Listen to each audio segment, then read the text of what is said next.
Um, okay, so in Jamaica, we have this norm where father leave the household and go on to other household, leaving their children behind, not taking care of their children. So we have it as a norm in Jamaica for fathers not to take care of their children. So, but what about a father, a good father, that was taking care of his child, and because of fatal accident, he, the child has to grow up, or the children has to grow up without their father. That is my next topic. Tune in to Changing the World with my voice. Thank you.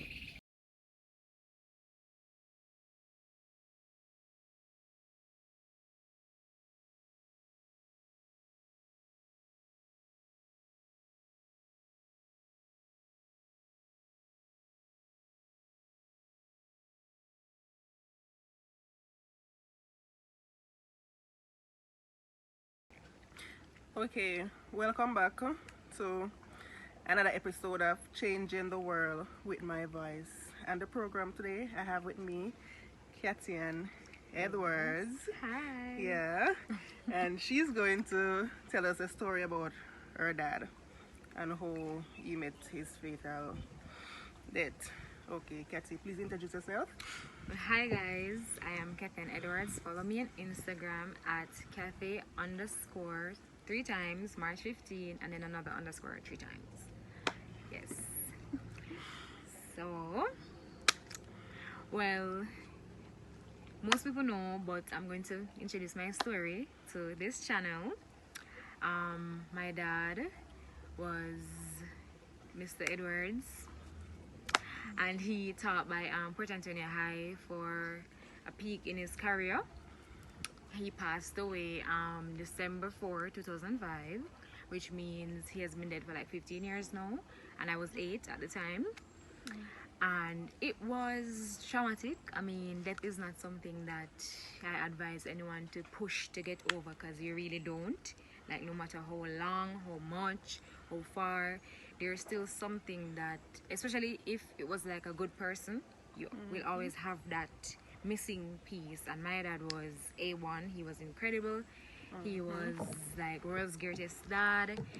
He was a superhero. You name it. That was Yeah, my dad. yeah. And yeah, I miss So, him. what do you remember about the time when he died, when he passed? Well, What? like in the moment, Yeah.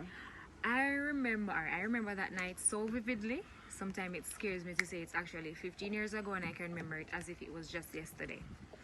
It was a Sunday. It was Sunday, December 4, 2005. And I remember I was in grade 3, and we had end of term exams like the following day.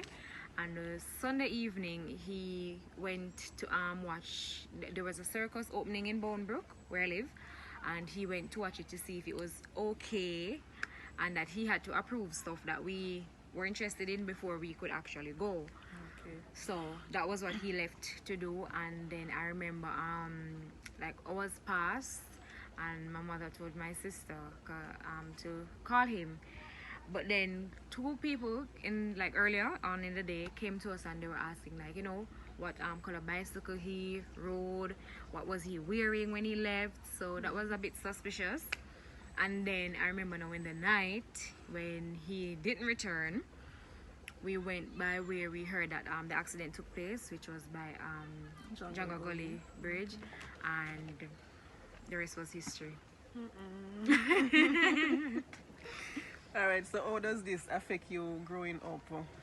Growing up without your father. You had your father, and he was a good dad and everything. So, how does this affect you, meaning educational wise, or just without a father? All right. Overall, I'd say it affected me a great deal, because I remember, well, Father's Day was like the most detrimental time of the year for me, because, as I said, he was like an incredible dad. So not having him around anymore, and then at such a tender age, it gave me this, it put me in a phase for a very long time. I remember it took me almost about like 5 years to stop crying every Father's Day, hearing the word dad, you know, watching dad stuff. And even now, I like browse the internet or wherever, and I'll see cute little dad-daughter videos, and it still is bring this feeling, you know, as if he was here, you know, I missed this, I had that, whatever the case may be. And then sometimes too, not being able to like thank a person enough for being so good to you in the long run, it kind of does something mentally.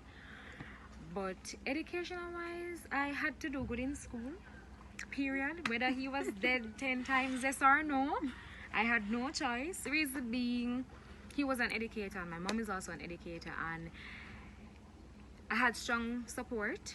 And also they used to have to try to tell me like, you know, daddy would want this and daddy would want that, and my father and I were very, very close. So the moment they used to, oh, you know, if he was here, I have to be like, all right, pull up my socks, get it together, because I can't disappoint heavenly people or my mom. So yeah. All right, so what advice do you have for children growing up without a father? Alright, I have a lot of things to say, but in a nutshell, be strong. You will miss out. You are missing out, but you're not, you know, you're not empty, like completely empty. And find your strength, because this is a time sometimes we encounter situations to find that strength that we were supposed to have. So I had to find that strength, as if, you know, I had my dad even when he wasn't there. I had to use 8 years of love to push on, you know, 80 more years then, whatever. And it helped. It's not easy. It is not easy. Don't try to make it easy. Don't try to think like, okay, it has to be easy for me. Don't try to feel as if, oh, I can't cry because it's like 5 years no, or anything like that. Yeah, it's never really anything like that. Cry when you want to cry. You're free to feel lonely. You're free to feel however you want to feel at any given time. And don't let anything or anyone let you feel as if, oh, it's been so long. It's really never so long, because it doesn't change anything. Exactly. Yeah. So good luck to those who are in the prime or just getting there, been there and don't know how to deal with it, because it really takes a lot. So